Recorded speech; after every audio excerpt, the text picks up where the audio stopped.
Нэгдсэн үндэсний байгууллагын ерөнхий нарийн бичгийн дарга Бан Ки Мун Словакийн Братислав хотод очиж дөрвөсдийн нөхцөл байдлыг нүдээр үзсний дараа сэтгүүлчдэд бид гарал үүслээр хуваагдалгүй энэ асуудлыг шийдвэрлэх ёстой.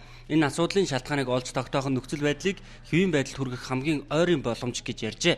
Бан Ки Мун энэ ойрын үеийн хугацаанд шийдэх ёстой алхмуудын нэг бол олон улсын оролцоонд тулгуурласан Сир, Хойд Африкийн дөрвөсдийн хямралыг зохицуулах арга замыг олох хэрэгтэй гэдгийг цохон тэмдэглэсэн байна. Тэрээр мөн хэлэхдээ өвөл ойртож байгаа учраас нэн тэргуунд дөрвөсдийн байр, сууцыг орчин үеийн технологийн шийдэл богино хугацаанд шийдэх хэрэгтэй гэж бодож байна. Бас Европын холбооны удирдлагуудыг энэ талаар илүү дөрвтэй арга хэмжээ авна гэж найдаж байна гэжээ. Европын холбооны мэдээлснээр Сир улсаас 4 сая хүн дөрвсөн бөгөөд иргэний дайны уршихаар урд нь хизээж байгаагүй хүн амын шилжилт хөдөлгөөн нэмэгдсэн билээ. Словакийн ерөнхий сайд Роберт Фикогийн хэлснээр тус улс 120 мянган дөрвөгчийг авах хэсэг асуудлаар шийдэлд хүрч чадаагүй байна.